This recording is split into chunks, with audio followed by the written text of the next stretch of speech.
ओम शांति। ఓం శాంతి। आज का प्रातः क्लास है ఈ రోజు యొక్క ప్రాతః క్లాస్ అయ్యింది 26 अगस्त 1968। 26 ఆగస్టు 1968। ये तो बच्चे जानते हैं ఇదైతే పిల్లలకి తెలుసు कि आत्मा अविनाशी है। ఏమనంటే ఆత్మ అవినాశి అయ్యింది అని। अविनाशी का मतलब అవినాశి అనగా आत्मा का कभी विनाश नहीं होता है, ఆత్మ యొక్క వినాశనం అనేది ఎప్పుడు కూడా అవ్వదు। अर्थात అనగా आत्मा ఆత్మ सदैव चैतन्य है, సదైవం చైతన్యమయ్యింది, ज्योति बिंदु है। జ్యోతిర్బిందువు అయ్యింది और अविनाशी पार्ट बजाने वाली है। మరియు అవినాశి పాటని అభినయించేది అయ్యింది। बाप भी अविनाशी है, తండ్రి కూడా అవినాశి అయ్యారు।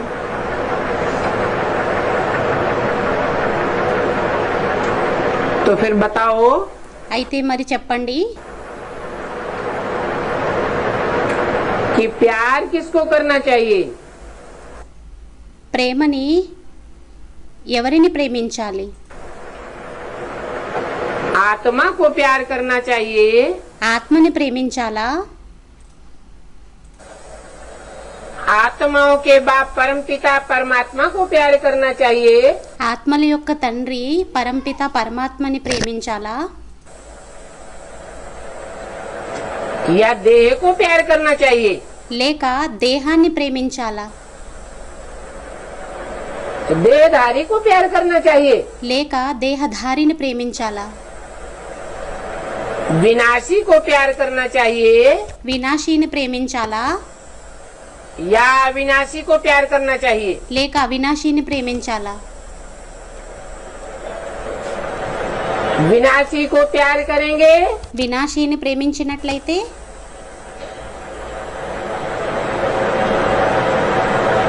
तो विनाश को प्राप्त होंगे, అప్పుడు వినాశనాన్ని ప్రాప్తించుకుంటారు, विनाशी सुख मिलेगा। వినాశి సుఖం లభిస్తుంది। और अविनाशी को याद करेंगे మరియు అవినాశిని యాద్ చేసినట్లయితే तो अविनाशी प्राप्ति होगी। అప్పుడు అవినాశి ప్రాప్తి అవుతుంది। अर्थात అనగా अविनाशी आत्मा को अविनाशी चीज को ही प्यार करना चाहिए। అవినాశి ఆత్మని అవినాశి వస్తువునే ప్రేమించాలి। विनाशी शरीर या शरीरधारी को थोड़ा ही प्यार करना चाहिए। వినాశి శరీరం మరియు వినాశి శరీరధారిని ప్రేమించాలా ఏంటి? और ये सारी दुनिया ही विनाशी है। మరియు ఈ మొత్తం ప్రపంచం అంతా కూడా వినాశి అయ్యింది। ये बात तुम बच्चों की अब ही समझ में आई है। ఈ విషయం అనేది పిల్లలైన మీకు ఇప్పుడు అర్థమయ్యింది। क्या? ఏంటి? कि सारी दुनिया ఏమనంటే మొత్తం ప్రపంచం विनाशी है వినాశి అయ్యింది और इस दुनिया की हर एक चीज विनाशी है। మరియు ఈ ప్రపంచం యొక్క ప్రతి వస్తువు వినాశి అయ్యింది।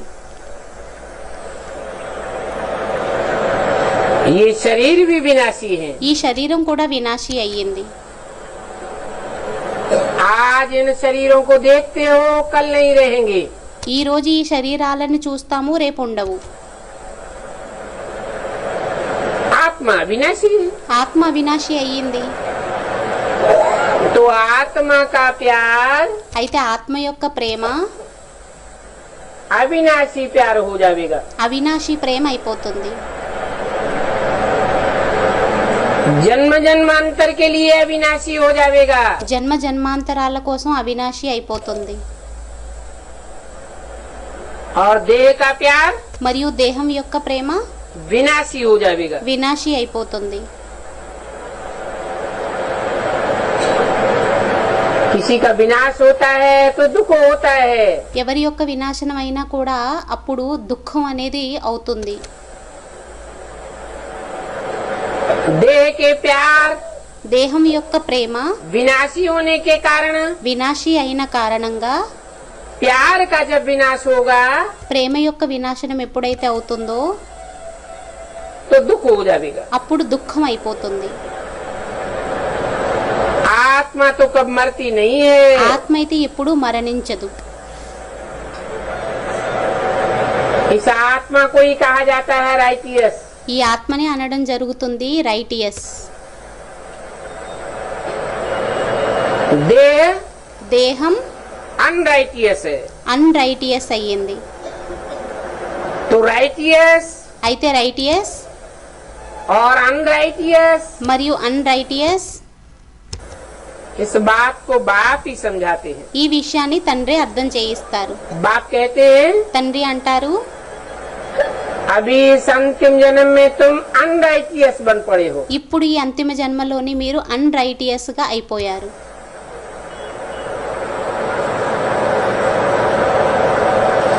वास्तव में నిజానికి अविनाशी आत्मा का అవినాశి ఆత్మ యొక్క अविनाशी बाप के साथ ही प्यार होना चाहिए। అవినాశి తండ్రితోనే ప్రేమ అనేది ఉండాలి. क्योंकि बाप ఎందుకంటే తండ్రి अविनाशी पार्ट बजाने वाला है। అవినాశి పాత్రను అభినయించేవారు అయ్యారు. वो आत्माओं का बाप వారు ఆత్మ యొక్క తండ్రి मनुष्यों के बाप में प्रवेश करता है। మనుష్యుల యొక్క తండ్రిలోని ప్రవేశిస్తారు. जो हीरो पार्टधारी है ఎవరైతే హీరో పాత్రధారి और అయ్యారు हीरो पार्टधारी మరియు హీరో పాత్రధారి ऑल राउंड पार्टधारी है। ఆల్ రౌండ్ పాత్రధారి అయ్యారు.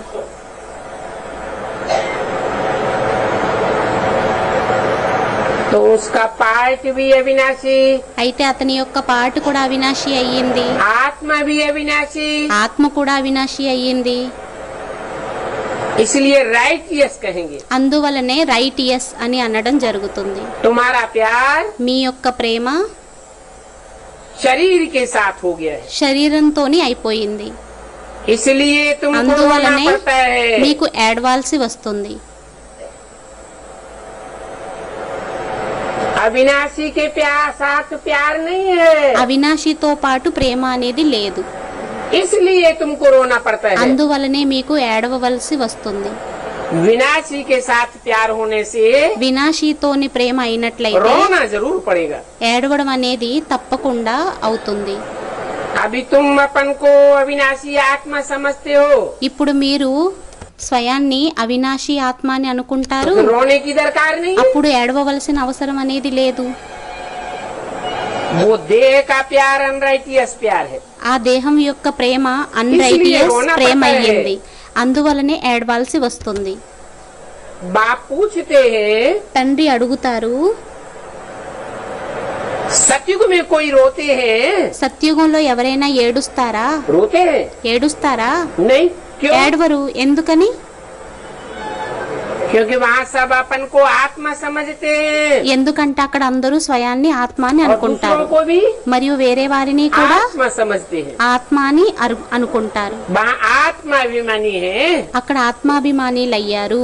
यहाँ तो सब देह अभिमानी हो पड़े। ఇక్కడైతే అందరూ కూడా దేహాభిమానిలుగా అయి ఉన్నారు. देह को देख करके प्यार करते हैं। దేహాన్ని చూసి ప్రేమని చేయడం జరుగుతుంది. आत्मा के बारे में तो कोई को पता ही नहीं है।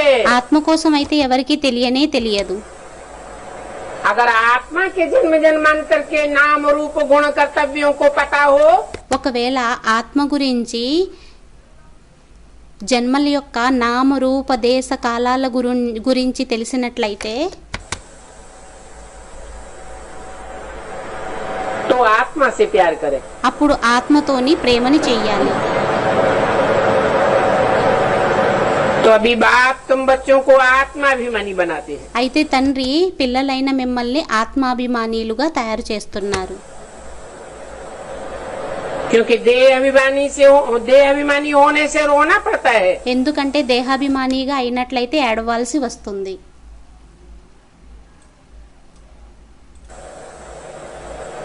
जो विनाशी शरीर है ఏదైతే వినాశీ శరీరం ఉంటుందో उसके पिछाड़ी रोते हैं। దాని వెనుక ఏడుస్తారు. ये भी समझते हैं ఇది కూడా అర్థం చేసుకుంటారు, कि आत्मा मरती नहीं है। ఆత్మ మరణించదు. तो बाप कहते हैं अपन को आत्मा समझो तो रोने की दरकार नहीं। అయితే తండ్రి అంటారు, స్వయాన్ని ఆత్మ అనుకోండి, అప్పుడు ఏడవవలసిన అవసరం అనేది ఉండదు. तुम अविनाशी बाप के बच्चे अविनाशी आत्मा हो। మీరు అవినాశి తండ్రి యొక్క అవినాశి పిల్లలయ్యారు. तुमको तो बिल्कुल रोने की दरकार नहीं है। మీకైతే అస్సలు ఏడవవలసిన అవసరం అనేది లేదు. आत्मा एक शरीर छोड़ करके जा करके दूसरा पार्ट बजाती है। ఆత్మ ఒక శరీరాన్ని విడిచిపెట్టి వెళ్లి రెండో పాత్రని అభినయిస్తుంది. सो आत्मा को అయితే ఆత్మని अपना चोला बदल बदल के తమ యొక్క శరీరాన్ని మార్చి మార్చి इस सृष्टि रूपी रंगमंच पर अपना खेल करने दो। ఈ సృష్టి రూపీ రంగస్థలం మీద తన ఆటని ఆడనివ్వండి, पार्ट बजाने दो। పాత్రని అభినయించనివ్వండి.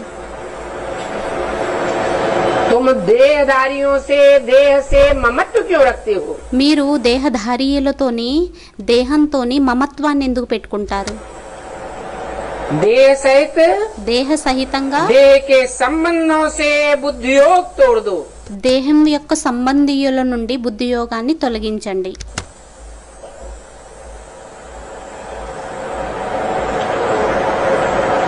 अपन को आत्मा अविनाशी समझो। స్వయాన్ని ఆత్మ అవినాశి అని అనుకోండి. आत्मा तो कब मरती नहीं है। ఆత్మ అయితే ఎప్పుడూ కూడా మరణించదు. गायन भी है। గాయనం కూడా ఉంది. जो रोते हैं ఎవరైతే ఏడుస్తారో वो खोते हैं। వారు పోగొట్టుకుంటారు. गायन किस समय के हैं? గాయనం ఏ సమయం దయ్యింది? हैं? अरे गायन सब అరే గాయనం संगम युग అంతా के हैं। సంగం యుగాని వయ్యాయి. चाहे वो शास्त्रों में हो, అది चाहे శాస్త్రాలలోనైనా, वो गायन समाज में चलते हो, అది గాయనం అనేది సమాజంలో నడిచినా కూడా, चाहे किसी सोसाइटी में चलते हो, లేక ఏ సొసైటీలోని నడిచినా కూడా, ये सब गायन संगम युग से शुरू होते हैं। ఈ గాయనాలన్నీ కూడా సంగం యుగం నుండి ప్రారంభమవుతాయి. तो ये जो गायन है जो అయితే रोते हैं सो खोते हैं। ఈ గాయనం ఏదైతే ఉందో ఎవరైతే ఏడుస్తారో వారు పోగొట్టుకుంటారు. ये खास संगम युग की बात है। ఇది ముఖ్యంగా సంగం యుగం యొక్క విషయం అయ్యింది. जबकि अविनाशी बाप आया हुआ है। ఎప్పుడైతే అవినాశి తండ్రి వచ్చి ఉన్నారో, अविनाशी खेल का परिचय दे रहा है। అవినాశి ఆట యొక్క పరిచయాన్ని ఇస్తున్నారు. तो रोना क्यों चाहिए? అప్పుడు ఎందుకని ఏడవాలి? हम सब पार्टधारी है। మనం అందరమే పాటదారీలు అయ్యాము. आत्माभिमानी बनने से हम हंसने लायक बन जाते हैं। ఆత్మాభిమానిగా అయినట్లయితే మనం నవ్వేవారిగా అయిపోతాము.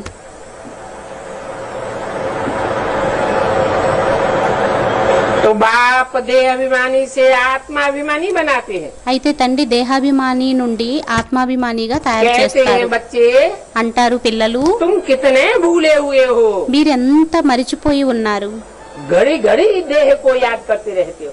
గడియ గడియ దేహాన్ని యాద చేస్తూ अपनी देह ఉంటారు. याद आती है, స్వయం యొక్క దేహం గుర్తొస్తూ ఉంటుంది, संबंधी की देह याद आती है, సంబంధీయుల యొక్క దేహం స్మృతికి వస్తూ ఉంటుంది, देह के पदार्थ याद आते हैं। దేహం యొక్క పదార్థాలు గుర్తొస్తూ ఉంటాయి. इसलिए तुमको जन्म जन्मांतर रोना पड़ा है। అందువలనే మీకు జన్మ జన్మాంతరాలు ఏడవవలసి వచ్చింది. कब से? ఎప్పటి నుంచి? तब से रहना रोना पड़ा है ఎప్పటి నుంచి ఏడవడం ప్రారంభమయ్యిందంటే, जब से द्वैतवादी दुनिया शुरू हुई, ఎప్పటి నుంచి అయితే ద్వైత్వవాది ప్రపంచం స్థాపన అయ్యిందో, रावण राज्य शुरू हुआ। రావణ రాజ్యం ప్రారంభమయ్యిందో, अभी फिर से तुमको आत्माभिमानी होने की शिक्षा मिलती है। ఇప్పుడు మళ్ళీ మీకు ఆత్మాభిమానిగా అయ్యేటటువంటి శిక్షణ అనేది లభిస్తుంది. ये शिक्षा तुम जब धारण कर लेंगे, ఈ శిక్షణ ఎప్పుడైతే మీరు ధారణ చేసేస్తారో, तो तुम फिर कब रोएंगे नहीं? అప్పుడు మీరు మళ్ళీ ఎప్పుడూ ఏడవరు.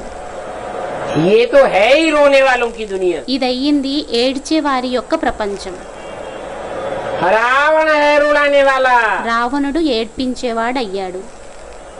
और राम है रमण कराने वाला, हंसाने वाला. మరియు రాముడయ్యారు రమణం చేయించేవారు మరియు నవ్వించేటటువంటి వారు.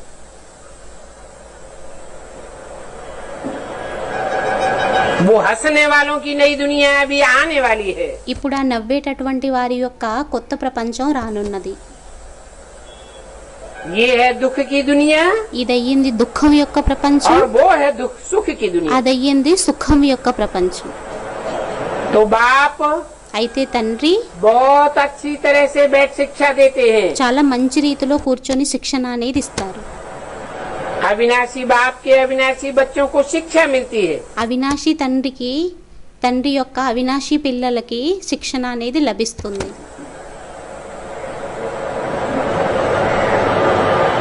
वो गुरु लोग देह अभिमानी होते हैं. ఆ గురువులు దేహాభిమానిలు అవుతారు. तो देह को ही देख करके शिक्षा देते हैं. అప్పుడు దేహాన్ని చూసే శిక్షణ ఇస్తారు. तो देह की याद आने से रोते हैं. అయితే దేహం యొక్క యాద అనేది రావడంతోని ఏడుస్తారు. देखते भी हैं शरीर खत्म हो जाएगा. చూస్తారు శరీరం అనేది సమాప్తి అయిపోతుంది. फिर उनको याद करने से रोने से क्या फायदा? అప్పుడు వారిని యాదు చేసినట్లయితే ఏడ్చినట్లయితే ఏం ఫలితం ఉంటుంది? मिट्टी को कभी याद किया जाता है क्या? మట్టిని ఎప్పుడైనా స్మృతి చేయడం జరుగుతుందా ఏంటి? अविनाशी आत्मा ने जा करके दूसरा जन्म लिया. అవినాశి ఆత్మ వెళ్ళి రెండో జన్మ తీసుకుంటుంది. ये तो बच्चे जानते हैं. ఇదైతే పిల్లలకు తెలుసు. जो अच्छा कर्म करते हैं ఎవరైతే మంచి కర్మని చేస్తారో तो उनका अच्छा कर्म गाया जाता है. వారి యొక్క మంచి కర్మలు గాయనం చేయడం జరుగుతుంది. उनको फिर शरीर भी अच्छा मिलता है. అప్పుడు వారికి శరీరం కూడా మంచిగా లభిస్తుంది. कोई को खराब रोगी शरीर मिलता है. కొంతమందికి చెడు రోగి శరీరం లభిస్తుంది. वो भी कर्मों के अनुसार होता है. అది కూడా కర్మల అనుసారంగా అవుతుంది. ऐसे नहीं कि अच्छा कर्म किया है అలా ఏమీ కాదు మంచి కర్మని చేశారు तो ऊपर चले जाएंगे. అప్పుడు పైకి వెళ్ళిపోతారు. नहीं, కాదు, ऊपर तो कोई जा ही नहीं सकता है. పైకి అయితే ఎవరు వెళ్ళలేరు. अच्छा कर्म किया है మంచి కర్మని చేశారు तो जरूर अच्छा कहलावेगा. అప్పుడు తప్పకుండా మంచివారు అని అనిపించుకుంటారు. और अच्छे घर में जाके जन्म लेगा. మరియు మంచి ఇంటిలోకి వెళ్ళి జన్మని తీసుకుంటారు.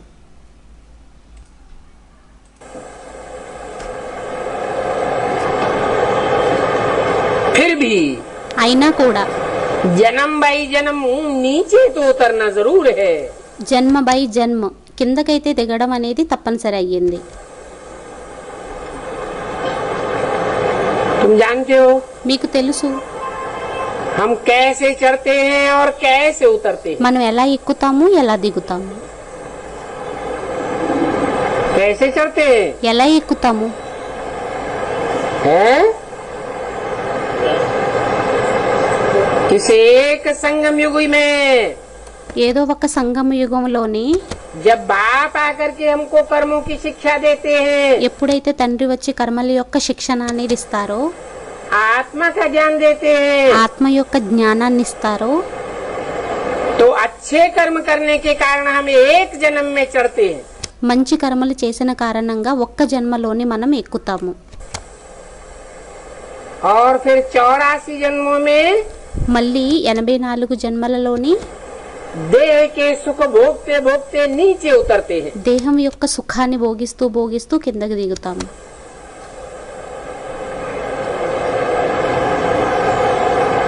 देह के सुख भोगने से नीचे उतरना होता है. దేహం యొక్క సుఖాన్ని భోగించడంతోని కిందకి దిగవలసి వస్తుంది.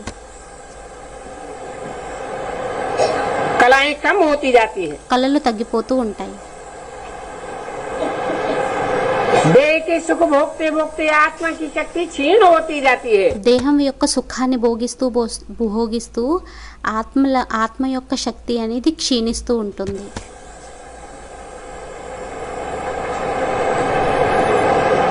अभी तुम देह को खत्म कर देते हो जैसे। ఇప్పుడు మీరు ఏ విధంగాను అంటే దేహాన్ని సమాప్తి చేసేసుకుంటారు. हम तो आत्मा है, మనం ఆత్మలమయ్యాం. अपन को आत्मा समझ करके कर्म करेंगे స్వయాన్ని ఆత్మ అనుకొని కర్మలని చేసినట్లయితే तो कर्मों का लेप चेप नहीं लगेगा। అప్పుడు కర్మల యొక్క లేప్ చేప్ అనేది అంటుకోదు. कर्म अकर्म हो जाते हैं, కర్మలు అకర్మలు అయిపోతాయి.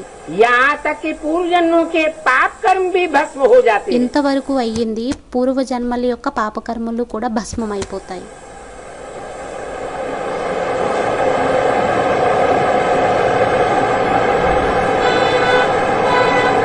तो 84 जन्मों के इस ड्रामा में అయితే 84 జన్మల యొక్క ఈ డ్రామాలోని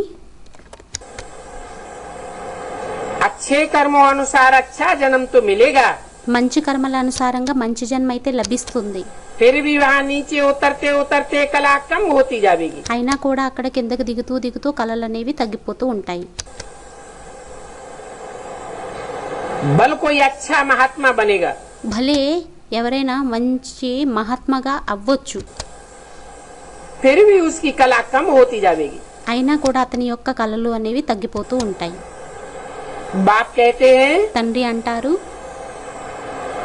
अभी संगम युग में ఇప్పుడు సంగమ యుగంలోని फिर भी ईश्वर को याद करके अच्छा काम करते हैं, అయినా కూడా ఈశ్వరుణ్ణి యాద్ చేసి మంచి కర్మని చేసినట్లయితే కర్మలని तो मैं उनको अल्पकाल क्षण भंगुर सुख देता हूँ।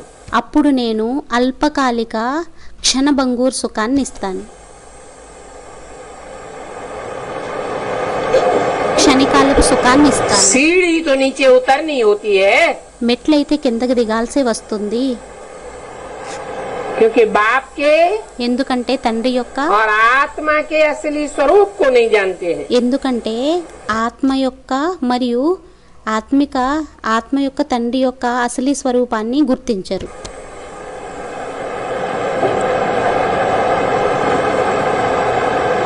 उस दुनिया में भी अच्छे कर्म करने वालों का नाम बाला होगा।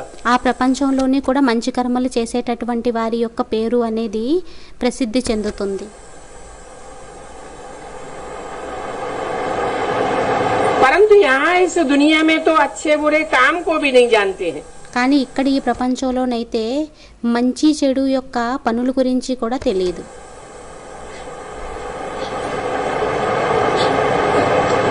कर्म क्या होता है, కర్మ ఏమవుతుంది, विकर्म क्या होता है, వికర్మ ఏమవుతుంది, पाप क्या होता है, పాపం पुण्य क्या होता ఏమవుతుంది, है, పుణ్యం ఏమవుతుంది जानते ही नहीं है। తెలియనే తెలియదు. जो रिद्धि सिद्धि वाले होते हैं, ఎవరైతే రిద్ధి సిద్ధి వారు ఉంటారో, भूत प्रेतों की पूजा करने कराने वाले होते हैं, భూత ప్రేతాల యొక్క పూజని చేసి చేయించేవారు ఉంటారో उनको कितना मान देते हैं। వారికి ఎంత గౌరవాన్ని ఇవ్వడం జరుగుతుంది.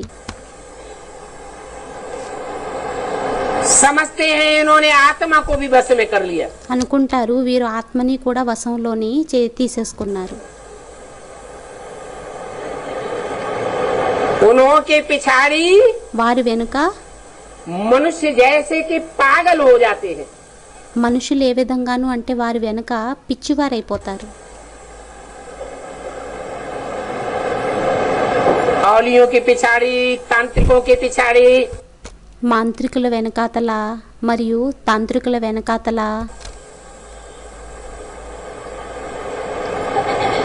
बाप कहते हैं ये है तो सारा अज्ञान। తండ్రి అంటారు ఇవైతే అన్నీ అయ్యాయి అజ్ఞానంవి. ऐसे नहीं అలా ఏమీ కాదు कि वो तांत्रिक कोई सुधार कर देते हैं। ఆ తాంత్రికులు ఏదైనా మంచిగా పరివర్తన చేసేస్తారు అనేమి కాదు. नहीं, లేదు, ये तो कर्मों अनुसार ही अच्छा बुरा फल मिलता है। ఇదైతే కర్మల ద్వారానే మంచి చెడు యొక్క ఫలం అనేది లభిస్తుంది. ये सारा अज्ञान समझो। ఈ మొత్తం జ్ఞానం అంతా అర్థం చేసుకోండి. कोई इनडायरेक्ट दान पुण्य आदि करते हैं, కొంతమంది ఇండైరెక్ట్గా దాన పుణ్యాలవి చేస్తారు. धर्मशाला हॉस्पिटल आदि बनाते हैं, ధర్మశాలలు హాస్పిటల్స్ అవి నిర్మిస్తారు. तो दूसरे जन्म में उनको एवजा जरूर मिलता है. అయితే వేరే జన్మలోని వారికి దాని యొక్క ప్రతిఫలం అనేది తప్పకుండా లభిస్తుంది. इनडायरेक्ट का मतलब है ఇండైరెక్ట్ అంటే ఏంటంటే ईश्वर को तो जानते नहीं जो डायरेक्ट ईश्वर को करे. ఈశ్వరుడు గురించి అయితే తెలియదు, ఏదైతే డైరెక్ట్ ఈశ్వరుడికి ఇవ్వడం కోసం.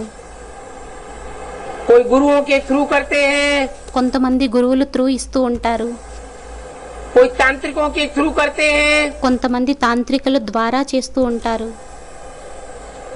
कोई किसको निमित्त बना लेते हैं. కొంతమంది ఎవరినో నిమిత్తంగా తయారు చేసేసుకుంటూ ఉంటారు. बाकी कोई बाप की याद तो नहीं करते हैं. మిగతా వారు తండ్రినైతే యాదు చెయ్యరు. गालियां भी देते हैं, తిడతారు కూడా తిట్లని. परंतु फिर भी मुख से भगवान तो कहते हैं. అయినా కూడా నోటితోని భగవంతుడైతే అంటారు కదా.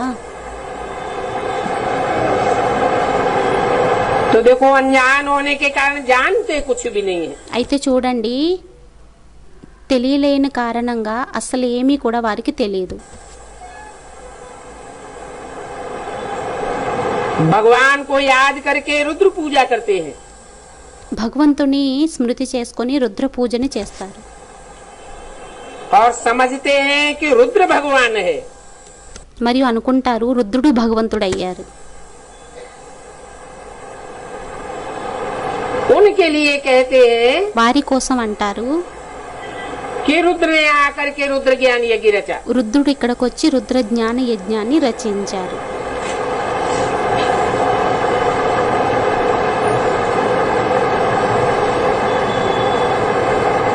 समझते हम शिव रुद्र की पूजा करते हैं. అనుకుంటారు మేము శివుడు రుద్రుడు యొక్క పూజని చేస్తున్నాము.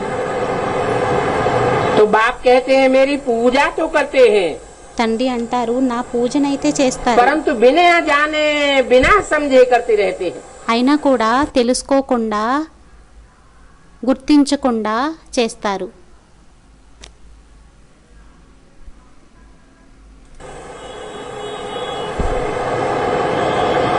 और क्या क्या बैठ बनाते रहते हैं. మరియు ఏమేమి కూర్చొని చేస్తూ ఉంటారు, क्या क्या करते रहते हैं. ఏదేదో చేస్తూ ఉంటారు. रुद्र यज्ञ रचते हैं రుద్ర యజ్ఞాన్ని రచిస్తారు, तो लाखों की तादाद में मिट्टी के शालिग्राम बनाते हैं. లక్షల సంఖ్యలోని మట్టి యొక్క శాలిగ్రామాలని తయారు చేస్తారు. सुबह को बनाते हैं ఉదయాన్నే తయారు చేస్తారు, और शाम को तोड़ डालते हैं. మరియు సాయంత్రం పూట విరగ్గొట్టేస్తారు.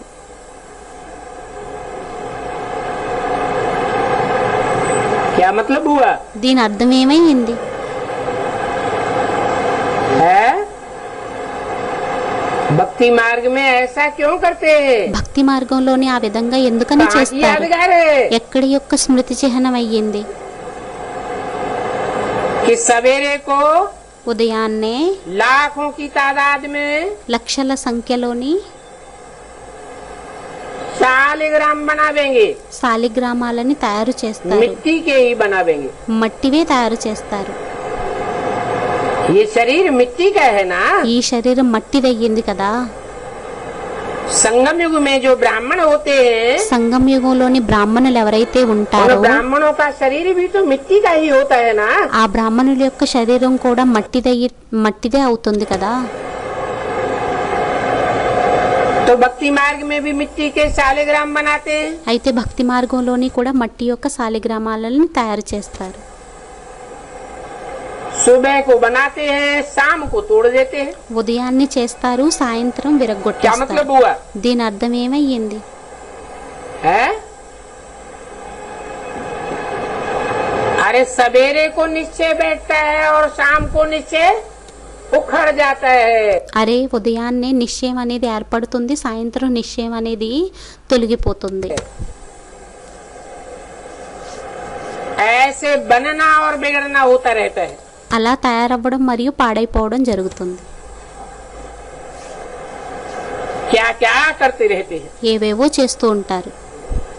सो तो अभी तुम जानते हो. అదైతే ఇప్పుడు మీరు తెలుసుకుంటారు. जितने मनुष्य होते हैं ఎంతమంది उतने మనుష్యులు ही ఉంటారో उनके गुरु भी होते हैं. అంతమంది వారి యొక్క గురువులు కూడా మళ్ళీ ఉంటారు. झाड़ में नए नए पत्ते टारियां निकलती हैं. వృక్షంలోని కొత్త కొత్త ఆకులు కొమ్మలు అవి తయారవుతూ ఉంటాయి. तो कितनी शोभायमान होती है. అప్పుడు ఎంత శోభాయమానంగా ఉంటుంది. जो पहले वाले पुराने पत्ते होते हैं ఏవైతే మొదట ఉండేటటువంటి ఆకులు ఉంటాయో वो तो जैसे जर्जरीभूत दिखाई पड़ते हैं. అవి ఏ విధంగాను అంటే జడజడీభూత అవస్థలోని కనిపిస్తాయి. और नए पत्ते जो निकलते हैं మరియు కొత్త కొత్త ఆకులు ఏవైతే వెలువడతాయో वो सतोगुणी होने के कारण అవి సతోగుణి అయిన కారణంగా उनकी महिमा होने लगती है. వాటి యొక్క మహిమ అనేది అవ్వడం జరుగుతుంది. तो ऐसे ही है. అయితే అదే విధంగా అయ్యింది. परम धाम से जो नई नई आत्माएं उतरती हैं పరంధామం నుండి ఎవరైతే కొత్త కొత్త ఆత్మలు దిగుతారో वो गुरु बन करके बैठ जाती है. వారు గురువులుగా అయ్యి కూర్చుండిపోతారు.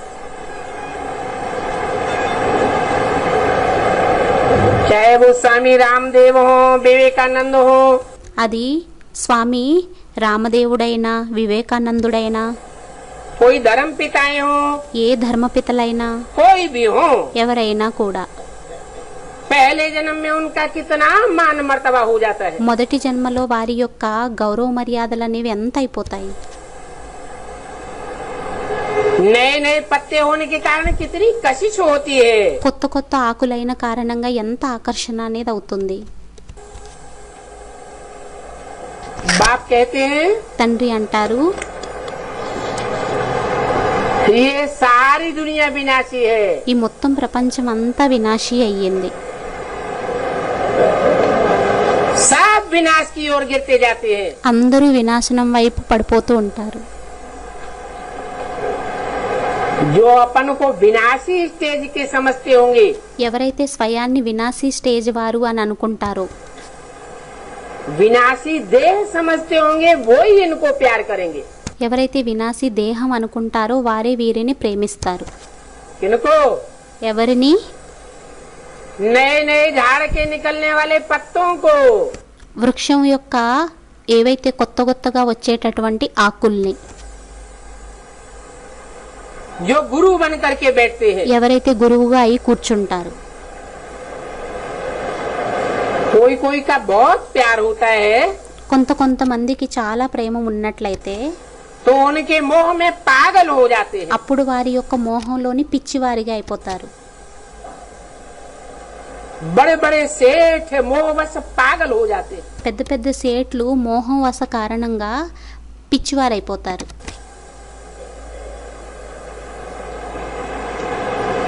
माताओं को ज्ञान न होने के कारण మాతలకి జ్ఞానం లేని కారణంగా विनाशी शरीर के पीछे विधवा बन पड़ती है. వినాశీ శరీరం వెనక విధవగా అయిపోతుంది. विधवा बन करके जीवन भर कितना रोती रहती है, याद करती रहती है. విధవగా అయ్యి జీవితాంతం ఎంత ఏడుస్తుంది మరియు గుర్తు చేసుకుంటూ ఉంటుంది.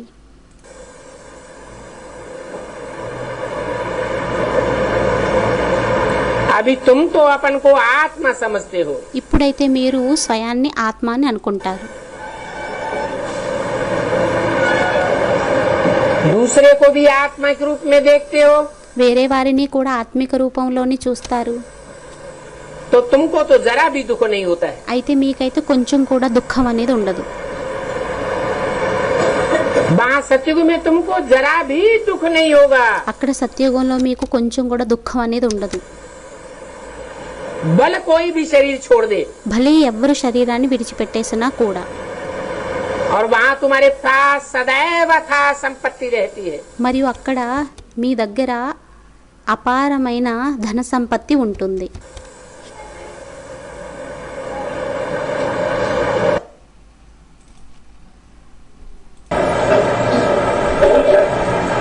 वहाँ नई दुनिया में అక్కడ కొత్త ప్రపంచంలోని तुम ऐसी अथाह सुख की स्टेज అటువంటి అపారమైన సుఖం యొక్క స్టేజ్ ये सब पढ़ाई से प्राप्त करते हो। ఈ చదువు ద్వారా ప్రాప్తించుకుంటారు. ये ईश्वरीय पढ़ाई सोर्स ऑफ इनकम है ఈ ఈశ్వరీయ చదువు సోర్స్ ఆఫ్ ఇన్కమ్ అయ్యింది. और एक जन्म की इनकम नहीं है, మరియు ఒక్క జన్మ యొక్క ఇన్కమ్ కాదు, जन्म जन्मांतर के लिए इनकम है। జన్మ జన్మాంతరాల కోసం ఇన్కమ్ అయ్యింది. पढ़ाई में अहम ऑब्जेक्ट होती है, చదువులో ఏం అబ్జెక్ట్ అనేది ఉంటుంది. विनाशी पढ़ाई की विनाशी अहम ऑब्जेक्ट होती है। వినాశీ చదువు యొక్క వినాశీ ఏం అబ్జెక్ట్ అనేది ఉంటుంది.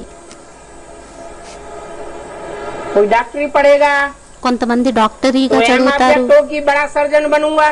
వాళ్ళ యొక్క ఏం అబ్జెక్ట్ అనేది ఉంటుంది ఏమనంటే నేను పెద్ద సర్జన్గా అవుతాను అని.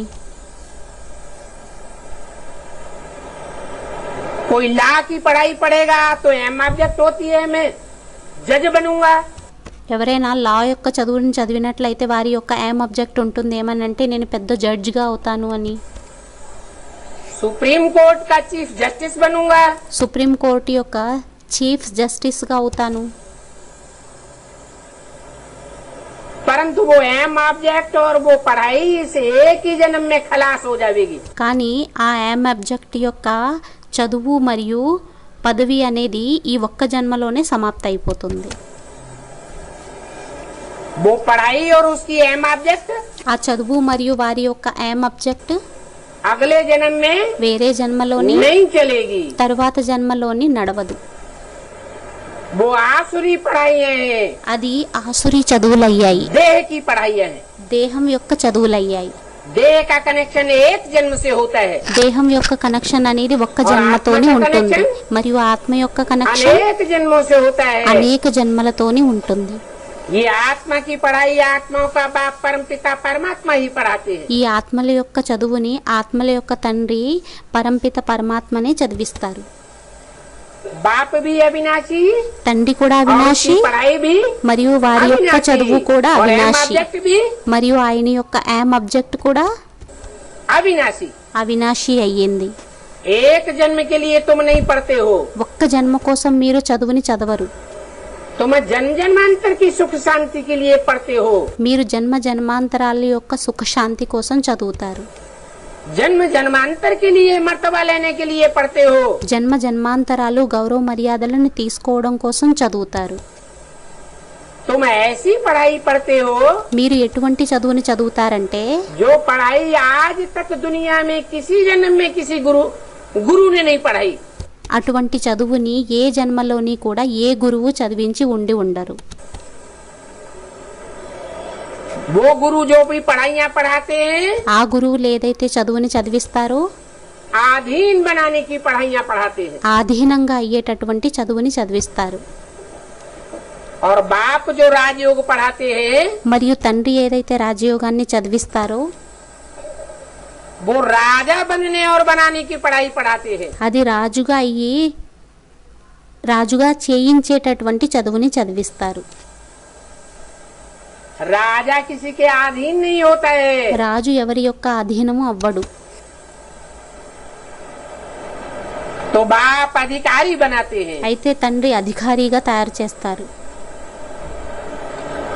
और दुनिया के गुरु तो మరియు ప్రపంచం యొక్క आधीन గురువులైతే बनाते हैं, ఆధీనంగా తయారు చేస్తారు. आधीनता की पढ़ाई पढ़ाते हैं। ఆధీనం యొక్క చదువుని చదివిస్తారు. उस पढ़ाई से गवर्नमेंट से एक जन्म के लिए वेतन मिलता है। ఆ చదువు ద్వారా గవర్నమెంట్ ద్వారా ఒక్క జన్మ కోసం వేతన అనేది లభిస్తుంది. पढ़ करके धंधा आदि करते हैं, చదివి పనిపాట్లనవి చేసుకుంటారు. तो पैसे आदि मिलते हैं। అప్పుడు డబ్బులు అవి లభిస్తాయి. यहाँ तो फिर बात ही नहीं है। ఇక్కడైతే విషయమే లేదు. तो अविनाशी ज्ञान रत्नों से झोली कैसे भरते हो? అయితే అవినాశి జ్ఞానరత్నాల ద్వారా సంచిని ఎలా నింపుకుంటారు वो तुम समझते हो। అది మీరు అర్థం చేసుకుంటారు. आत्मा समझती है कि बाबा हमको अविनाशी ज्ञान रत्नों का खजाना देते हैं। ఆత్మ అనుకుంటుంది బాబా మనకి అవినాశి రత్నాల యొక్క ఖజానాన్ని ఇస్తారు. भगवान पढ़ाते हैं భగవంతుడు చదివిస్తారు, तो क्या बनावेंगे? అయితే ఏం తయారు చేస్తారు? अरे डॉक्टर पढ़ाते हैं तो डॉक्टर ही बनावेंगे। అరే డాక్టర్ చదివించినట్లయితే డాక్టర్ గానే తయారు చేస్తారు.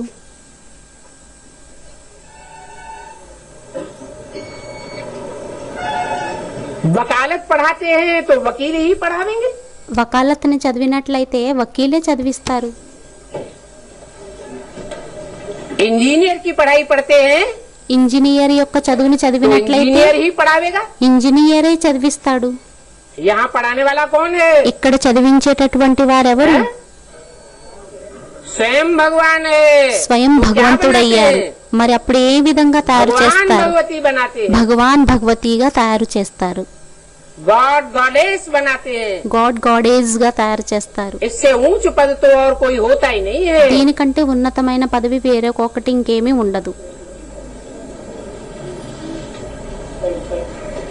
तो जरूर बच्चों को भगवान भगवती बनना चाहिए। అయితే తప్పకుండా పిల్లలకి భగవాన్ భగవతిగా అవ్వాల్సి ఉంటుంది. परंतु అయినా కూడా बाप कहते हैं తండ్రి అంటారు,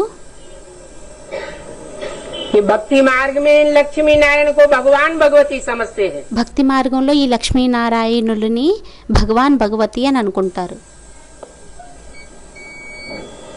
परंतु కానీ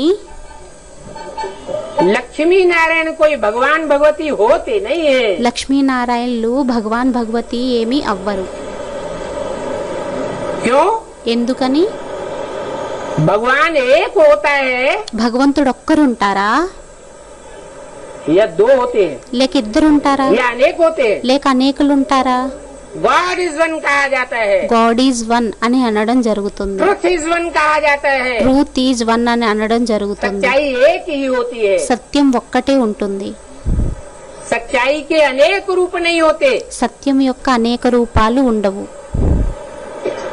तो लक्ष्मी नारायण को भी भगवान भगवती समझना रॉन्ग है। అయితే లక్ష్మీనారాయణని కూడా భగవాన్ భగవతిగా అనుకోవటం రాంగ్ అయ్యింది.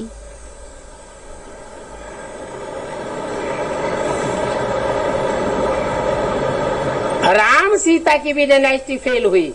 రామసీతల యొక్క డినాసిటీ కూడా ఫెయిల్ అయ్యింది. भक्ति मार्ग में राम सीता को भी भगवान भगवती समझ लेते हैं। భక్తి మార్గంలో రామసీతల్ని కూడా భగవాన్ భగవతి అని అనేసుకుంటారు.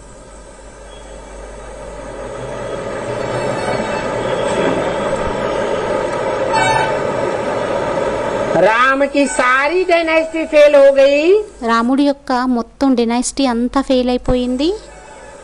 ये भी कोई नहीं जानते। ఇది కూడా ఎవరికి తెలియదు. फेल होने की ये निशानी दे देते हैं। ఫెయిల్ అయ్యేటటువంటి ఈ చిహ్నాన్ని ఇచ్చేయడం జరుగుతుంది. धनुष और बाण। ధనుష్షు మరియు బాణాలు. लक्ष्मी नारायण को धनुष बाण तो नहीं देते हैं। లక్ష్మీనారాయణకైతే ధనుస్సు మరియు బాణాలనివ్వరు.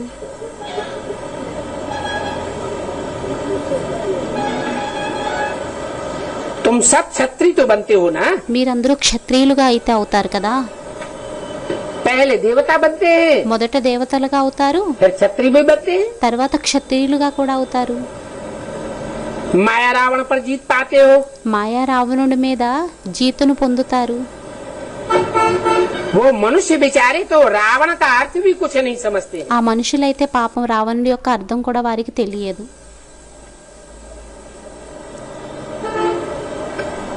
तो कहेंगे ये भी ड्रामा है। అయితే అనడం జరుగుతుంది, ఇది కూడా డ్రామా అయ్యింది. न राम का अर्थ समझते न रावण का अर्थ समझते। రాముడి యొక్క అర్థాన్ని కూడా తెలుసుకోరు, రావణుడి యొక్క అర్థాన్ని కూడా తెలుసుకోరు. शब्द होता है तो उसका अर्थ भी होता है। పదాలు ఉన్నట్లయితే వాటి యొక్క అర్థాలు కూడా ఉంటాయి. शास्त्रों में जितने भी शब्द आए हैं, శాస్త్రాల్లో ఎన్నైతే పదాలు వచ్చాయో, जितने भी नाम आए हैं, ఎన్నైతే పేర్లు వచ్చాయో वो काम के आधार पर नाम रखे गए हैं। అవన్నీ పని ఆధారంగా పేర్లను పెట్టడం జరిగింది. रावण ने ऐसा काम किया రావణుడు అటువంటి పనిని చేశాడు तो नाम पड़ा रावण। అప్పుడు పేరు పడింది రావణుడు. रावयते लोकान, రావైతే ఇతి లోకాన్, जो लोगों को रुलाता है सो ఎవరైతే रावण। ఇతరులని ఏడిపిస్తాడో అతని పేరు పడింది రావణుడు. अब रुलाने वाले का कोई एक रूप तो है नहीं, ఇప్పుడు ఏడిచే వారి యొక్క ఒక్క రూపం అయితే ఉండదు. इसलिए रावण को 10 सिर दिखाए जाते हैं। ఇప్పుడు ఏడిపించే వారి యొక్క రూపం అయితే ఒక్కటి ఉండదు. అందువలనే రావణుడికి 10 తలలని చూపిస్తారు. राम को एक सिर दिखाते हैं। రాముడికి ఒక్క తలని చూపిస్తారు. एक सिर होगा तो एक बात कहेगा, ఒక్క తల ఉన్నట్లయితే ఒక్క మాటని చెబుతాడు. और 10 मुख होंगे ఒకవేళ 10 ముఖాలు ఉన్నట్లయితే तो 10 बातें कहेगा। అప్పుడు 10 మాటలని చెబుతాడు. जो झूठा होता है ఎవరైతే అసత్యమైన వాడుంటాడో वो एक बात करता है या अनेक बातें बनाता है? అతను ఒక్క మాటని మాట్లాడతాడా లేక అనేక విషయాలని మాట్లాడతాడా? है अनेक बातें बनाता है। అనేక మాటల్ని తయారు చేస్తాడు. और जो सच्चा होता है మరియు ఎవరైతే సత్యమైన వాడు ఉంటాడో वो एक बात कहेगा। అతను ఒక్క మాటని మాట్లాడతాడు. जैसे कोई कोई दुकान पर लिखा होता है एक दाम, ఏ విధంగాను అంటే ఒక్కొక్క దుకాణాలలోని రాసి ఉంటుంది ఏమనంటే ఒకే రేటు.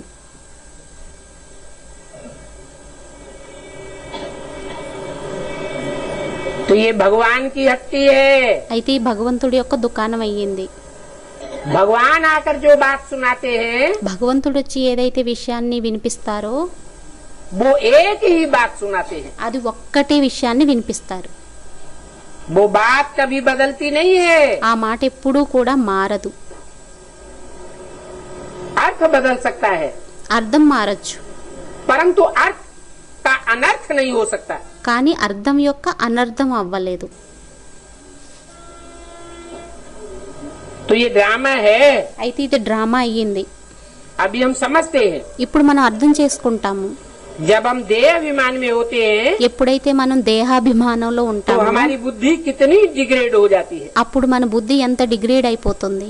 क्योंकि देह मिट्टी है ఎందుకంటే దేహం तो మట్టి अपन అయింది. को और दूसरों को देह समझने के कारण అయితే స్వయాన్ని మరియు వేరే వారిని దేహం అనుకున్న కారణంగా देह की स्मृति में रहने के कारण దేహం యొక్క స్మృతిలో ఉన్న కారణంగా बुद्धि मिट्टी जैसी बन जाती है, బుద్ధి మట్టి వలె అయిపోతుంది. डिग्रेड होते जाते हैं, డిగ్రేడ్ అయిపోతూ ఉంటారు. नीचे गिरते जाते हैं। కిందకి పడిపోతూ ఉంటారు. जैसे कि नीचे गिरते गिरते ఏ విధంగాను అంటే కిందకి పడిపోతూ जानवर बुद्धि बन जाते हैं। జంతు బుద్ధిగా అయిపోతారు. आजकल तो दुनिया में ఈ రోజుల్లోనైతే ప్రపంచంలోని मनुष्य जानवरों से भी जास्ती डिग्रेड हो चुके हैं। మనుష్యులు జంతువుల కంటే కూడా ఎక్కువ డిగ్రేడ్గా అయిపోయారు. तुमने देखा होगा మీరు చూసే ఉండి ఉంటారు. कुत्ते कारों में घूमते हैं, కుక్కలు కారుల్లో తిరుగుతూ ఉంటాయి. बिल्लियां कारों में घूमती हैं। పిల్లులు కారుల్లో తిరుగుతూ ఉంటాయి. एक कवि ने गीत भी बनाया। ఒక కవి ఒక పాటని గీతాన్ని కూడా తయారు చేశాడు. कुत्तों को मिलता दूध भात, बच्चे भूखों चिल्लाते हैं। కుక్కలకి పాలన్నము లభిస్తుంది మరియు పిల్లలు ఆకలితోని అరుస్తూ ఉంటారు. तो भगवान के बच्चे हैं ఎవరైతే భగవంతుడి యొక్క పిల్లలు ఉంటారో वो बिलखते हैं, వారు విలవిలలాడుతూ ఉంటారు. और जो कुत्तपने में जीवन बिताने वाले हैं మరియు ఎవరైతే కుక్క వలె జీవితాన్ని గడిపేటటువంటి వారు ఉంటారో व्यभिचारी बने हुए हैं। వ్యభిచారిగా అయి ఉండి ఉన్నారో सारे संसार को जिन्होंने व्यभिचारी बनाया ఎవరైతే మొత్తం ప్రపంచాన్ని వ్యభిచారిగా తయారు చేశారో और संसार की जनसंख्या बढ़ाने के निमित्त बन गए, మరియు ప్రపంచం యొక్క జనసంఖ్యని పెంచడం కోసం నిమిత్తంగా అయిపోయారో वो कितने सुखी हो देखे जाते हैं। వారు ఎంత సుఖీలుగా చూడడానికి కనిపిస్తున్నారు. तो आजकल तो जानवरों की भी अच्छी सेवा होती है।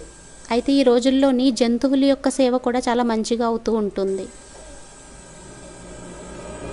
मनुष्यों की तो जैसे कोई कीमत ही नहीं रह गई। మనుషులది ఏ విధంగాను అంటే ఏమీ వాల్యూ అనేది లేనే లేదు.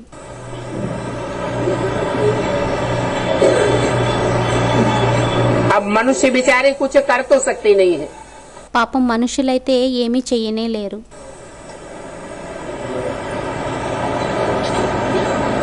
जो रेस के घोड़े होते हैं, ఏవైతే స్వారీ చేసేటటువంటి గుర్రాలు ఉంటాయో, రేసు గుర్రాలు जानवर ही तो होते हैं। జంతువులే కదా అవుతాయి. घुड़साल में जाकर के देखो उनकी कितनी संभाल होती है। గుర్రపు సాలలోకి వెళ్ళి చూడండి, ఆ గుర్రపు సాలలోని ఆ గుర్రాలకి ఎంత మంచిగా వాటిని చూసుకోవటం జరుగుతుందో.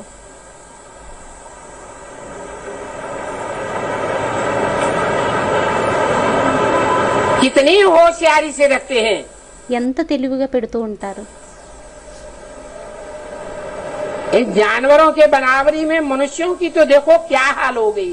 ఈ జంతువులతోని సమానంగా చూసినట్లయితే మనుషులది చూడండి ఏం పరిస్థితి అయిపోయిందో. कुत्तों को प्यार से संभालते हैं, కుక్కల్ని ప్రేమతోని సంభాలిస్తూ ఉంటారు, चूमते हैं, चाटते हैं, ముద్దు పెట్టుకుంటూ ఉంటారు మరియు నాకుతూ ఉంటారు. और साथ में మరియు తోడులోని पलंग पर सुलाते भी हैं। మంచం మీద పడుకోబెట్టుకుంటారు కూడా. देखो दुनिया का क्या हाल हो गया है। చూడండి ప్రపంచం యొక్క పరిస్థితి ఎలా అయిపోయిందో. वहाँ सतयुग में तो ऐसे धंधे होते ही नहीं है। అక్కడ సత్యుగంలోనైతే అటువంటి పనులు అవ్వవు. जो जानवरों के इतना मान मर्तबा दिया जाए, ఏదైతే జంతువులకి అంత గౌరవ మర్యాదలు ఇచ్చే విధంగా. तो बाप कहते हैं, అయితే తండ్రి అంటారు, बच्चे పిల్లలు तुमको माया रावण ने अनराइटियस बनाई दिया है। మిమ్మల్ని మాయా రావణుడు అన్రైటియస్ గా తయారు చేసేసాడు. कितना अनराइटियस बनाई दिया है ఎంత అన్రైటియస్ గా తయారు చేసేసాడంటే कि जो भगवान बाप के बच्चे हैं, ఏమనంటే ఎవరైతే భగవంతుడు తండ్రి యొక్క పిల్లలు ఉంటారో उनकी इस दुनिया में कोई कदर नहीं रहती। వారికి ఈ ప్రపంచంలోని ఏది కూడా అంత గౌరవం అనేది ఉండదు, మర్యాద అనేది ఉండదు.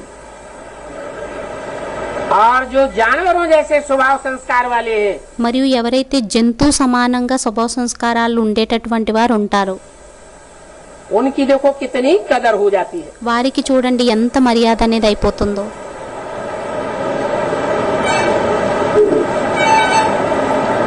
अनराइटियस राज्य है। అన్రైటియస్ రాజ్యం అయ్యింది. जब मनुष्य अनराइटियस हो जाते हैं ఎప్పుడైతే మనుషులు అన్రైటియస్ గా అయిపోతారో तो सारी दुनिया अनराइटियस हो जाती है। అప్పుడు మొత్తం ప్రపంచం అంతా అన్రైటియస్ గా అయిపోతుంది. ये अनराइटियस ఈ అన్రైటియస్ और राइटियस दुनिया में फर्क देखो कितना है। ఈ రైటియస్ ప్రపంచంలోని తేడాని చూడండి ఎంత ఉందో. कलयुग की हालत देखो, కలియుగం యొక్క పరిస్థితిని చూడండి और सतयुग की हालत देखो, మరియు సత్యుగం యొక్క పరిస్థితిని చూడండి. स्वर्ग की हालत देखो और नरक की हालत देखो। స్వర్గం యొక్క పరిస్థితిని చూడండి మరియు నరకం యొక్క పరిస్థితిని చూడండి. मैं स्वर्ग स्थापन करता हूँ। నేను స్వర్గాన్ని స్థాపన చేస్తాను. मैं माने कौन? నేను అనగా ఎవరు? कौन कहता है मैं स्वर्ग स्थापन करता हूँ? ఎవరంటారు నేను స్వర్గాన్ని స్థాపన చేస్తాను? हैं? शिव बाप कहते हैं। శివ తండ్రి అంటారు. वो ही स्वर्ग स्थापन क्यों करते हैं వారి స్వర్గాన్ని ఎందుకు స్థాపన చేస్తారు? और वो ही क्यों कहते हैं, दूसरा कोई क्यों नहीं कहता? మరియు వారే ఎందుకు అంటారు, ఇతరులు ఎవరు వేరే వారు ఎందుకని అనరు? छाती ठोक के कि मैं स्वर्ग स्थापन करता हूँ। ఛాతీని కొట్టుకొని నేను స్వర్గాన్ని స్థాపన చేస్తాను అని ఎందుకని అన్నారు? रिवाजी हालत में कहेंगे రివాజీ పరిస్థితుల్లోని చెబుతారు. हम दिल्ली को स्वर्ग बनाएंगे, మేము ఢిల్లీని స్వర్గంగా తయారు చేస్తాము. लेकिन अंदर से కానీ లోపల నుండి पक्का विश्वास किसी को नहीं होता. పక్కాగా విశ్వాసం అనేది ఎవ్వరికీ ఉండదు. भगवान बाप कहते भी हैं और करके भी दिखाते हैं. భగవంతుడు తండ్రి చెబుతారు కూడా మరియు చేసి కూడా చూపిస్తారు. क्यों करके दिखाते हैं? ఎందుకని చేసి చూపిస్తారు? क्योंकि भगवान बाप ఎందుకంటే భగవంతుడు తండ్రి जो सदा शिव कहा जाता है, ఎవరినైతే సదాశివుడు అని అనడం జరుగుతుందో वो सदैव स्वयं स्थिति में रहने वाला है. అతను సదైవం స్వయం స్థితిలో ఉండేటటువంటి వారయ్యారు. और जो सदैव स्वयं स्थिति में रहने वाला है, మరియు ఎవరైతే సదైవం స్వయం స్థితిలో ఉండేటటువంటి వారు ఉంటారో वही स्वर्ग स्थापन कर सकता है. వారే స్వర్గాన్ని స్థాపన చేయగలుగుతారు.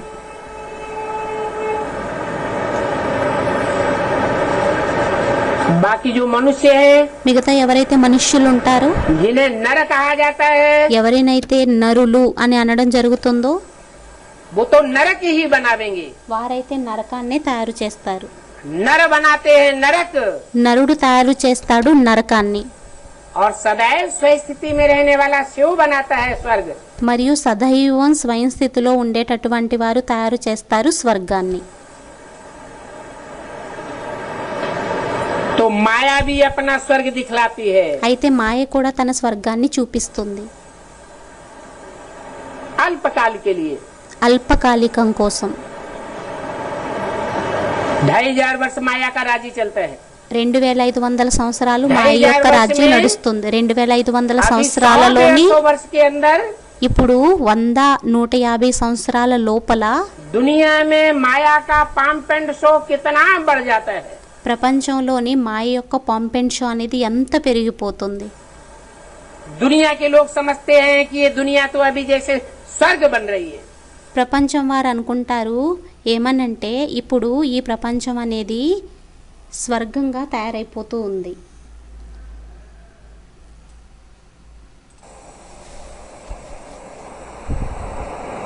माया स्वर्ग दिखलाती है, మాయ స్వర్గాన్ని చూపిస్తుంది.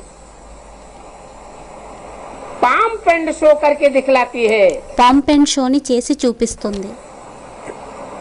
टेम्पटेशन देती है, టెంప్టేషన్ ఇస్తుంది.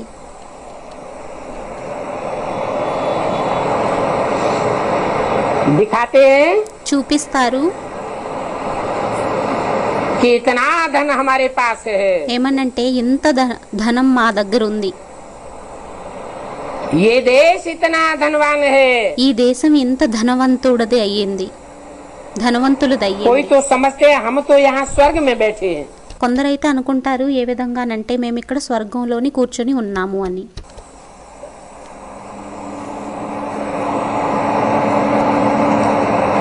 अब स्वर्ग की नई दुनिया में कोई 150 मंजिलें थोड़ी ही होती है. ఇప్పుడు స్వర్గం యొక్క ప్రపంచంలోని 100-150 అంతస్తులు ఉంటాయా ఏంటి? ఇప్పుడు స్వర్గం యొక్క ప్రపంచంలోని 150 అంతస్తుల ఇల్లులు ఉంటాయా ఏంటి?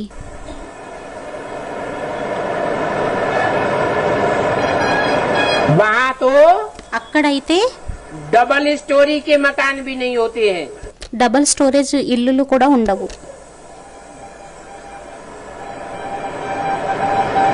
मनुष्य थोड़े होते हैं. మనుషులు కొద్ది మంది ఉంటారు.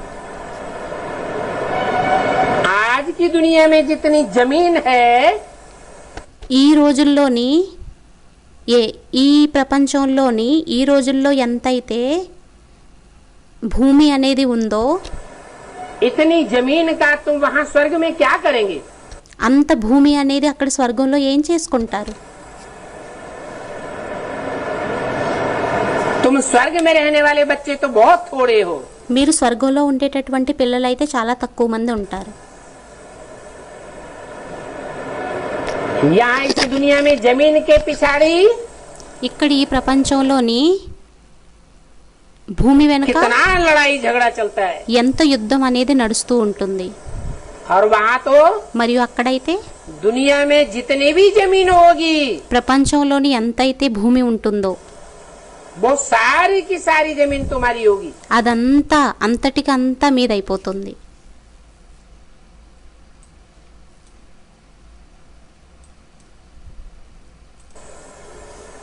सारा आसमान तुम्हारा होगा, మొత్తం ఆకాశం అంతా మీదవుతుంది. सारा सागर तुम्हारा होगा, మొత్తం సాగరం అంతా మీదవుతుంది. सागर के पानी के ऊपर, సముద్రం నీరు పైన, आसमान के ऊपर तुम्हारी लड़ाइयाँ नहीं चलेंगी। ఆకాశం మీద మీ యొక్క యుద్ధం అనేది నడవదు. आज तो देश देशांतर में ఈ రోజుల్లోనైతే దేశ దేశాంతరాలలోని हर देश का सागर भी बटा हुआ है। ప్రతి దేశం యొక్క సాగరం కూడా పంచబడి ఉంది. आसमान भी बटा हुआ है। ఆకాశం కూడా పంచబడి ఉంది. तो देखो कितना रात दिन का फर्क हो जाता है। అయితే చూడండి ఎంత రాత్రి పగలు యొక్క తేడా అనేది వచ్చేస్తుంది.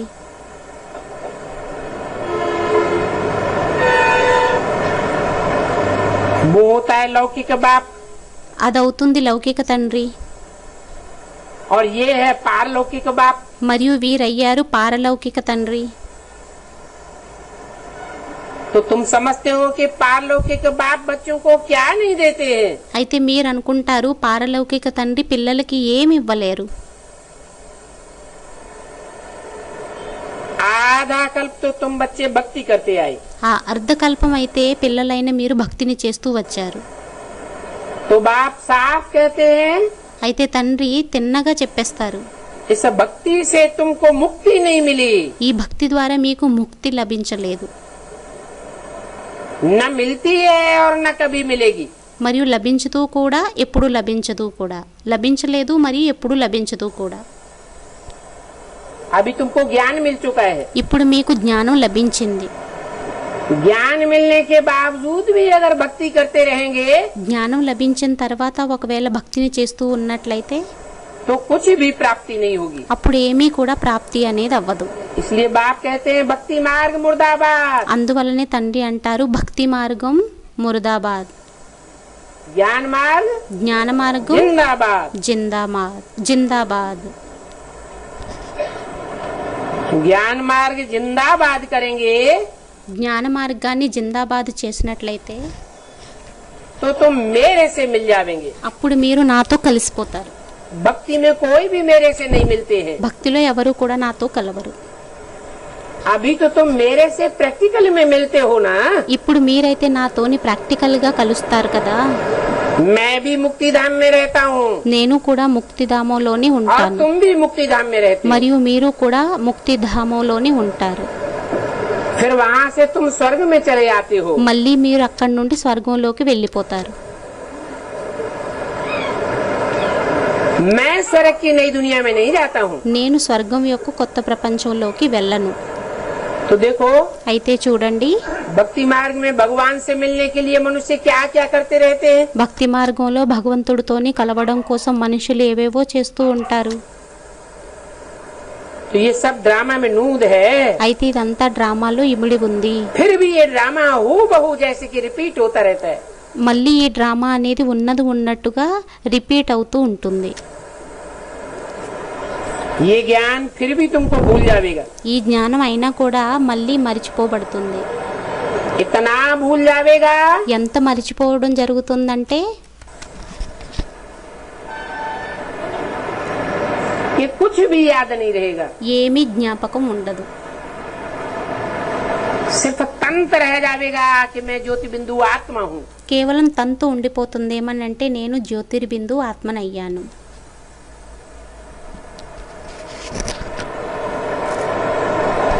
द्वापर कलयुग में भी ద్వాపర కలియుగంలోనే కూడా ये ईश्वरीय ज्ञान प्रायः लोप होगा। ఈ ఈశ్వరీయ జ్ఞానం ప్రాయః లోపమైపోతుంది. शास्त्रों में भी శాస్త్రాలలోని కూడా आटे में नमक मिसल सच्चाई होगी। పిండిలోని ఉప్పంతా సత్యత అనేది ఉండిపోతుంది.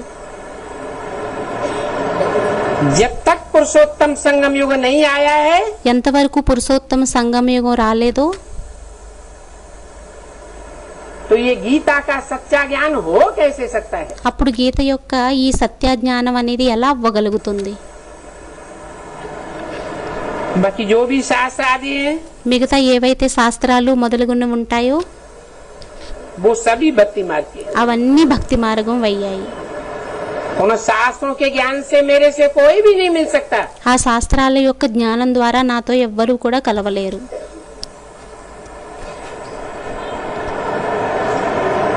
जो मनुष्य होते हैं ఎవరైతే మనుష్యులు ఉంటారో वो तो उल्टा पुरुषार्थ करते रहते हैं। వారు ఉల్టా పురుషార్థమని చేస్తూ ఉంటారు.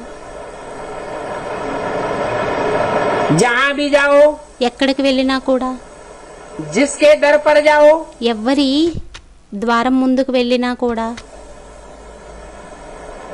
मंदिर में जाओ, మందిరంలోకి వెళ్ళినా కూడా, गुरुद्वारे में जाओ, గురుద్వారంలోకి వెళ్ళినా కూడా, गिरजाघर में जाओ, గిరిజాగర్లోకి వెళ్ళినా కూడా, जिस द्वारे पर जाओ, ఏ ద్వారానికి వెళ్ళినా కూడా, तीर्थों में जाओ, తీర్థాలకు వెళ్ళినా కూడా माथा द्वार से रगड़ते रहो। మస్తకాన్ని ద్వారానికి రాస్తూ ఉన్నా కూడా, గీస్తూ ఉన్నా కూడా, माथा टकराते रहो, नीचे गिरते रहो। మస్తకాన్ని కొట్టుకుంటూ ఉండండి మరియు గీస్తూ ఉండండి. तो देखो, అయితే చూడండి, ये भक्ति मनुष्यों को नीचे गिराती है। ఈ భక్తి మనుష్యులని కిందకి పడేస్తూ ఉంటుంది. ये बात समझाने के लिए ఈ విషయాన్ని అర్థం చేయించడం కోసం तुम्हारा ये कल्प वृक्ष का चित्र बहुत क्लियर है। మీ యొక్క ఈ కల్పవృక్ష చిత్రం అనేది చాలా క్లియర్ గా ఉన్నది. तुम समझते हो कि पहले हम सतो प्रधान फिर सतो रजो तमो में आते हैं। మీకు తెలుసు, మొదట మనం సతో ప్రధానంలో ఉండేవారిమి, తర్వాత సతో సామాన్య రజో తమోలోకి వచ్చేస్తాము. जब तुम्हारी आत्मा तमो में आती है ఎప్పుడైతే మీ ఆత్మ తమోలోకి तो వస్తుందో तुम काले बन जाते हो। అప్పుడు మీరు నల్లగా తయారైపోతారు. ये कोई मनुष्य का अकल नहीं, ఇది మనుష్యుల యొక్క తెలివి కాదు.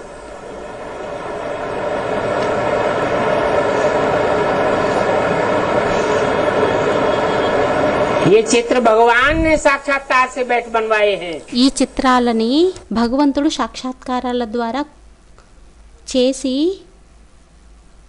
కూర్చున్నారు, చేయించారు, कोई कहेंगे भगवान तो కూర్చుని निराकार చేయించారు. है। ఎవరైనా అంటారు, ఏమనంటే భగవంతుడైతే నిరాకారుడయ్యారు అని. उसने ये चित्र कैसे बनाए వారు ఈ చిత్రాలను ఎలా తయారు చేయించారు, समझाया जाता है। అర్థం చేయించడం జరుగుతుంది. ये चित्र तो दिव्य दृष्टि से बनाई गई है। ఈ చిత్రాలనైతే దివ్య దృష్టితోని తయారు చేయించడం జరిగింది. दिव्य दृष्टि तो होती है ना। దివ్య దృష్టి అయితే ఉంటుంది కదా. मीरा को, మీరాకి, तुलसीदास को తులసీదాస్ కి साक्षात्कार हुए तो ना। సాక్షాత్కారాలు అయ్యాయి కదా. मीरा का मीरा యొక్క गायन तो है ना। నారదుడి యొక్క గాయనం అయితే ఉంది కదా. मीरा ने बहुत भक्ति की तो साक्षात्कार हुआ। మీరా చాలా భక్తిని చేసింది, అప్పుడు సాక్షాత్కారాలు అయ్యాయి. बैकुंठ में వైకుంఠంలోని रहती थी। రాసలీలలు చేస్తూ ఉండేది, చాలా ఖుషీలో ఉండేది. परंतु फिर रिजल्ट क्या हुआ। కానీ రిజల్ట్ అనేది ఏమయ్యింది? मीरा की आत्मा को भी अगले जन्म में नीचे तो उतरना पड़ता है ना। మీరా యొక్క ఆత్మకి కూడా తర్వాత జన్మలో కిందకైతే దిగాల్సి వస్తుంది కదా. साक्षात्कार आदि से भी कोई ऊपर नहीं जा सकते हैं। ఈ సాక్షాత్కారాలు మొదలుగున్న వాటి ద్వారా కూడా ఎవరూ పైకి వెళ్ళలేరు. ये भक्ति मार्ग की बातें हैं। ఇవి భక్తి మార్గం యొక్క విషయాలు అయ్యాయి. जैसे भक्ति मार्ग में अच्छे अच्छे भक्तों को साक्षात्कार होते रहे, ఏ విధంగాను అంటే భక్తి మార్గంలోని మంచి మంచి భక్తులకి ఏ విధంగా అయితే సాక్షాత్కారాలు అవుతూ వచ్చాయో फिर भी नीचे गिरते रहे। అయినా కిందకి పడిపోతూ ये వచ్చారు. भक्ति मार्ग है ही गिरने का मार्ग। ఈ భక్తి మార్గం అయ్యింది పడిపోయేటటువంటి మార్గం. तमो प्रधानता में आना ही होता है। తమో ప్రధానతలోకి రావాల్సి వస్తుంది. अभी तुम तो ईश्वरीय नाली सुन रहे हो। ఇప్పుడైతే మీరు ఈశ్వరీయ నాలెడ్జ్ ని వింటున్నారు. తండ్రి అర్థం చేయిస్తారు कि भक्ति की सामग्री कितनी ढेर है భక్తి యొక్క సామగ్రి ఎంత ఎక్కువగా और ఉంటాయి. मैं तो बीज रूप हूँ। నేనైతే బీజ రూపుణ్ణయ్యాను. बीज कितना छोटा होता है। బీజం విత్తనం ఎంత చిన్నగా ఉంటుంది.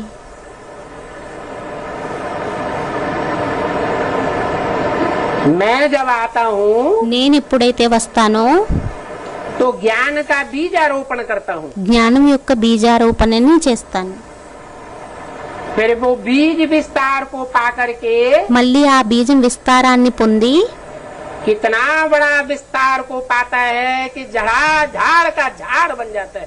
ఎంత విస్తారాన్ని పొందుతుంది అంటే వృక్షానికి వృక్షంగా అయిపోతుంది, పెద్ద వృక్షంగా. तो भी అయినా కూడా అది కూడా ये एक प्रकार का झाड़ नहीं है, ఇది ఒక్క ప్రకారమైన వృక్షం ये కాదు. मनुष्य सृष्टि का वैरायटी झाड़ है। ఇది మనుష్య సృష్టి యొక్క వెరైటీ వృక్షం అయ్యింది. मैं ज्ञान का सागर हूँ, నేను జ్ఞాన సాగరుణ్ణి అయ్యాను. तुमको तो मैं कुछ भी नहीं करने देता हूँ। నేను మిమ్మల్ని ఏమీ చెయ్యనివ్వను. पाँव भी पड़ने की दरकार नहीं है, కాళ్ళుకి కూడా మొక్కవలసిన అవసరం అనేది లేదు. और पाँव भी किसको पड़ेंगे? మరియు కాళ్ళుకి కూడా ఎవరికి మొక్కుతారు? मेरी तो आत्मा का ही नाम शिव है। నా ఆత్మ యొక్క పేరే శివుడయ్యింది. आत्मा बिंदु है, ఆత్మ బిందువు అయ్యింది. मेरी बिंदी का ही नाम शिव है। నా బిందువు యొక్క పేరే శివుడయ్యింది. मुझे बिंदु को पाँव तो है ही नहीं, నా బిందువుకి కాళ్ళు అయితే లేవు तो కదా, तुम किसको पाँव पड़ेंगे? మరి మీరు ఎవరికి కాళ్ళకు మొక్కుతారు? ये तो ब्रह्मा का पाँव पड़ना हो जाएगा। ఇదైతే బ్రహ్మ యొక్క కాళ్ళుకి మొక్కినట్లు और ब्रह्मा అయిపోతుంది. पतित है या पावन है? మరియు బ్రహ్మ పతితుడా లేక పావనుడా? पतित है, పతితుడయ్యాడు. तो पतित को पाँव पड़ने से क्या मिलेगा? అయితే పతితుడికి పాదాలకి మొక్కినట్లయితే ఏం లభిస్తుంది?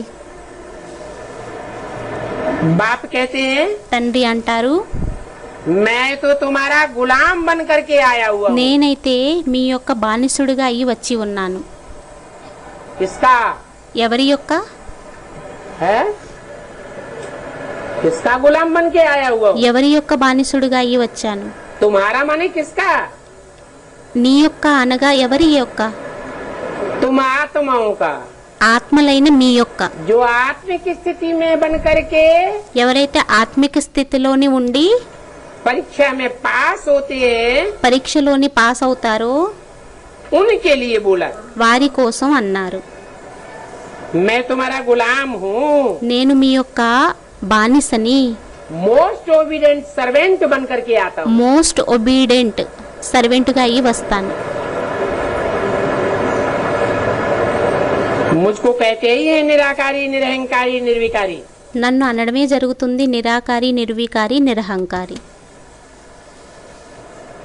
सो भी అది కూడా निराकारी, निरहंकारी, निर्विकारी का मतलब ये नहीं है कि बिंदु। నిరాకారి, నిర్వికారి, నిరహంకారి అంటే బిందువునయ్యాను అని కాదు. फुदक फुदक करके बिंदु कोई గెంతుతూ గెంతుతూ బిందువేమీ కూడా निराकारी, निर्विकारी, निरहंकारी एक्ट करता है। నిరాకారి, నిర్వికారి, నిరహంకారి యొక్క నిరాకారి, నిర్వికారి, నిరహంకారి యొక్క యాక్టుని చేస్తుంది అని नहीं, కాదు. वो एक्ट भी प्रैक्टिकल में आती है, ఆ యాక్ట్ కూడా ప్రాక్టికల్ గా వస్తుంది. तभी निरहंकारी कहा जाता है। అప్పుడే నిరహంకారి అని అనడం జరుగుతుంది. कोई कर्म करते हैं, ఏదైనా కర్మని చేస్తారు, कर्म करने से ही उनके कर्मों में अहंकार झलकता है। కర్మని చేస్తేనే ఆ కర్మలలోని అహంకారం అనేది కనిపిస్తుంది. वाचा बोलते हैं, వాచాని మాట్లాడతారు, वाचा में अहंकार भरा रहता है। వాచాలోని అహంకారం అనేది నిండి ఉంటుంది. तो मैं तो प्रैक्टिकल में ये दिखाता हूँ అయితే నేనైతే ప్రాక్టికల్ గా ఇది చూపిస్తాను యాక్ట్ని చేసి. कि मैं निरहंकारी हूँ, निर्विकारी हूँ, నేను నిరహంకారినయ్యాను, నిర్వికారినయ్యాను, निराकारी हूँ। నిరాకారినయ్యాను. बाप तुमको कितना अथाह ज्ञान देते हैं। మీకు తండ్రి అంత అపారమైన జ్ఞానాన్ని ये है ఇస్తారు. अविनाशी ज्ञान रत्नों का दान। ఇదయ్యింది అవినాశి జ్ఞాన రత్నాల యొక్క परंतु इस దానం. ज्ञान को जो जितना लेवे, కానీ ఆ జ్ఞానాన్ని ఎవరు ఎంత తీసుకోగలుగుతారు? कोई कम धारण करते हैं, कोई ज्यादा धारण करते हैं। కొంతమంది తక్కువ ధారణని చేస్తారు, కొంతమంది ఎక్కువ ధారణని చేస్తారు. 26, 8, 68 की वाणी का तीसरा पेज। 26, 8, 1968 యొక్క 3వ పేజీ. बाप कहते हैं ये अविनाशी ज्ञान रतन लेकर के फिर दान करते जाओ। తండ్రి అంటారు ఈ అవినాశి జ్ఞానరత్నాలను తీసుకొని మళ్ళీ దానం చేస్తూ ఉండండి. इन ज्ञान रत्नों के लिए ही कहा जाता है ఈ జ్ఞానరత్నాల కోసమే అనడం జరుగుతుంది. कि एक एक रत्न लाखों रुपए का है। ఒక్కొక్క రత్నాలు లక్షల రూపాయలు అయ్యాయి.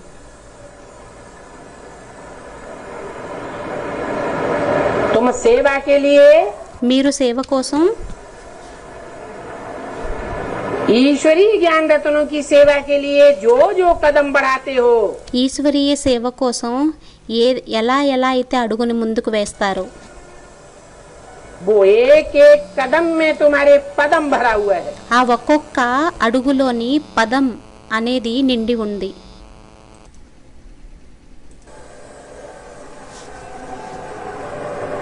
तो ऐसी पदमों की कमाई करने वाली ईश्वरीय सेवा में అయితే అటువంటి పదం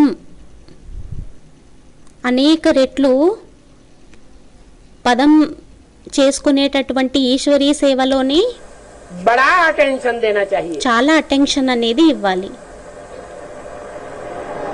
और तुम्हारा మరియు మీ యొక్క याद की यात्रा का भी कदम है। యాది యొక్క యాత్ర యొక్క అడుగు కూడా అయ్యింది. इस यात्रा से तुम अमर बन जाएंगे। ఈ యాత్ర ద్వారా మీరు అమరులుగా తయారైపోతారు.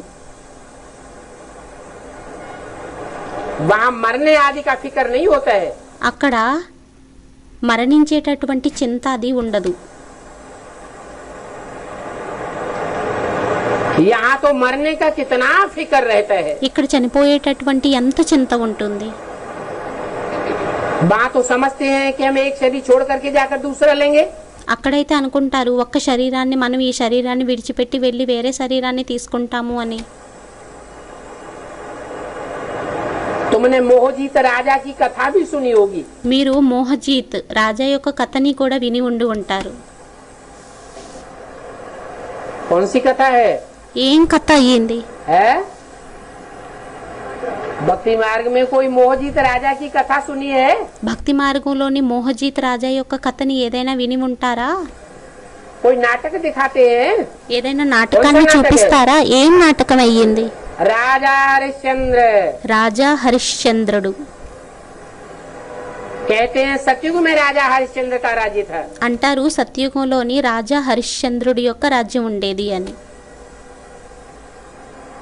ये तो बाप बैठ समझाते हैं। ఇదైతే తండ్రి కూర్చొని అర్థం చేయిస్తారు. कैसा सत्यवादी राजा हरिश्चंद्र, ఏమనంటే అటువంటి సత్యవాది రాజా హరిశ్చంద్రుడు जिसकी कथा सुनाई जाती है, ఎవరి కథనైతే వినిపించడం జరుగుతుందో नाटक दिखाते हैं, నాటకాన్ని చూపిస్తారో वो कोई दूसरी कथा नहीं है।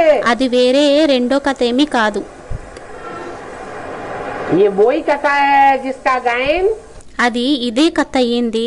ఎవరి యొక్క గాయనం అయితే भारतवर्ष के घर घर में सत्यनारायण की कथा के रूप में होता है। భారతదేశంలోని ఇంటింట్లోని సత్యనారాయణుడి యొక్క కథ రూపంలోని జరుగుతుందో.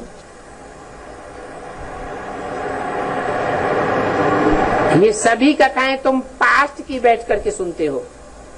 ఈ కథలన్నీ కూడా ఏదైతే భూతకాలంలోని జరిగిపోయాయో వాటిని కూర్చొని మీరు వింటున్నారు.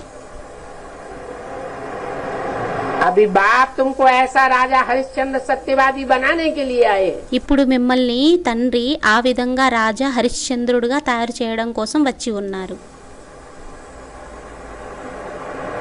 दानवीर बनाने के लिए आए हैं। దానవీరులుగా తయారు చేయడానికి వచ్చి ఉన్నారు. अभी की सारी बातें ఇప్పటి యొక్క అన్ని విషయాలని अर्थात संगम युग की सारी बातें అనగా సంగమ యుగం యొక్క అన్ని విషయాలని भक्ति मार्ग में कथा कहानियों के रूप में सुनाई जाती है। భక్తి మార్గంలోని కథ కహానీల రూపంలోని వినిపించడం జరుగుతుంది.